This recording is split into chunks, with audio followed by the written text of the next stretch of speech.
उदास राजा शेर। एक दिन राजा शेर का मंत्री भालू जंगल में घोषणा करता है। सुनो सुनो सुनो, राजा शेर बहुत दिनों से उदास हैं। जो कोई भी राजा जी को हंसाएगा उसे बड़ा इनाम दिया जाएगा। आप सभी का स्वागत है, आइए और हमारे राजा को हंसाइए। ये बात जंगल में आग की तरह फैल गई। जंगल के सभी जानवर राजा को खुश करने के प्रयास करने लगे। सबसे पहले एक हाथी उन्हें खुश करने की कोशिश करता है। हाथी अपनी सूंड से तरह तरह के करतब दिखाता है, लेकिन राजा को हंसी नहीं आती। फिर बंदर की बारी आती है। मैं आपको हंसाने की कोशिश करता हूँ राजा जी। बंदर अपने बहुत अच्छे अच्छे करतब दिखाता है, मगर वह भी हंसाने में नाकामयाब होता है। इसी तरह सभी जानवर कोशिश करते हैं, लेकिन किसी को भी कामयाबी नहीं मिलती। अंत में नन्ही चींटी की बारी आती है। राजा के मंत्री भालू को लगता है किसी को इनाम नहीं मिलेगा। इतनी छोटी सी चींटी हमारे राजा को कहाँ से हंसाएगी। जब अच्छे अच्छे बड़े बड़े जानवर नहीं हंसा पाए तो ये चींटी क्या हंसाएगी।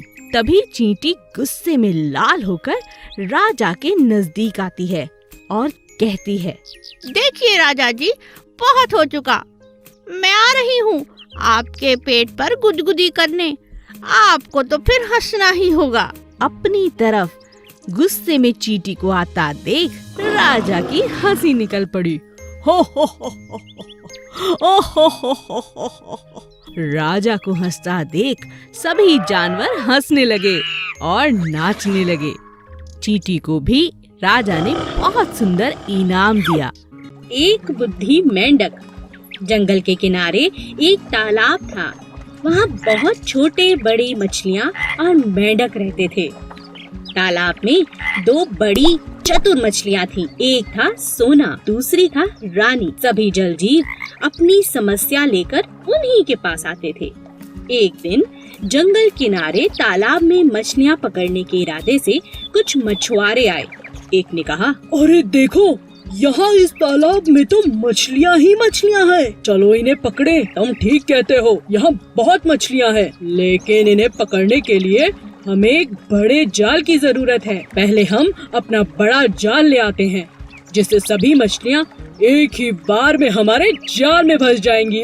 हाँ हाँ, तुम ठीक कहते हो, चलो जाल लेकर आते हैं।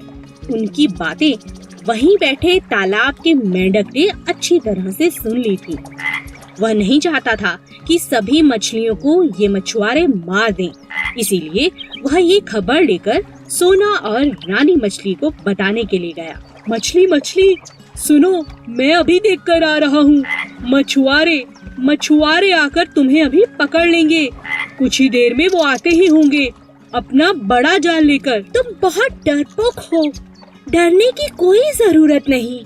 इस तालाब में कोई नहीं आएगा। तुम हमें और बाकी मासूम मछलियों को डरा नहीं सकते। समझे मेंढक, मेरे होते हुए तालाब की किसी मछली को कुछ नहीं होगा। रानी मछली ने कहा, मुझे लगता है तुमने कुछ गलत सुना होगा। हम तो हमेशा सतर्क रहते हैं। हमारे रहते किसी मछली को कोई नुकसान नहीं हो सकता।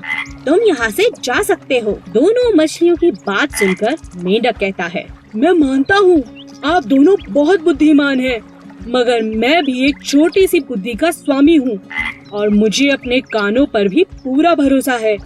मैं अभी अपने परिवार के साथ यह तालाब छोड़कर जा रहा हूँ। मेंढक अपने परिवार को लेकर तालाब से बाहर निकल जाता है। मेंढक तालाब से बाहर निकल ही रहा था कि वहाँ अचानक मछुआरे वापस आ पहुँचे और उन्होंने अपना बड़ा सा जाल तालाब में डाल दिया। सभी मछलियों को सोना और रानी मछली के घमंड के कारण अपनी जान देनी पड़ी और समझदारी के कारण मेंढक और उसका परिवार सुरक्षित हो गए। Please subscribe.